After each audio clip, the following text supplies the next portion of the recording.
অভিযানে আসলাম এবং এই হানগিয়াল আসলে প্রত্যন্ত অঞ্চলে অবস্থিত হয় এখানে প্রচুর পরিমাণে নকল এবং আমরা দেখছি শিশু খাদ্য থেকে শুরু করে সব রকম জিনিস চিপ থেকে শুরু করে যত রকম আছে, তারপরে বিভিন্ন রকমের জুস আছে, সবগুলোই নকলের মানে ইয়েতে ছেয়ে গেছে।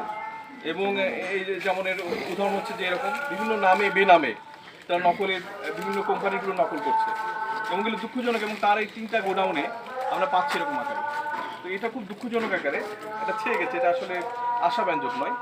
তো আসলে এই ধারায় মানে আমাদের ভোক্তা অধিকার আইনের আমি ওনাকে 45, 53 এবং 44 ধারায় মিথ্যা বিজ্ঞাপন ব্যবহার করছে, প্রচুর মিথ্যা বিজ্ঞাপন ব্যবহার করছে।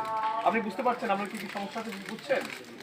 এই যে নকল জিনিসগুলো ছিল এটা বোঝা গেছে আপনার, ওই যে ইভেন এই যে গুলের মতো জিনিস সেটা আপনি নকল বিক্রি করছেন। ওনাকে 1 লক্ষ টাকা জরিমানা করলাম এবং আমরা এই অভিযান নিয়মিত তদারকি করবো, বিশেষ করে হানগেলগুলো এলাকাগুলোতে। এবং আমরা দেখছি যে এখানে বিশেষ করে যে লবণগুলো আমরা ওয়ার্নিং দিচ্ছি, লবণগুলো যেগুলো ব্যবহার করা হচ্ছে যেগুলো মানুষ খেতে পারে না, আয়োডিনযুক্ত লবণ ছাড়া, কিন্তু এখানে হর হামেশায় খোলা লবণগুলো বিক্রি হচ্ছে।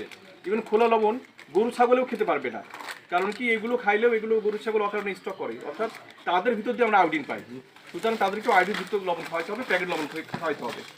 এবং এইগুলো দেখছি যে মানে গোডাউন বাই গোডাউন এগুলো ভর্তি আছে, সিগারেট পর্যন্ত নকল হচ্ছে শুনছি, এবং সেগুলো আছে, অনেক কিছুই আছে, শিশু খাদ্য সেগুলো বলেছি।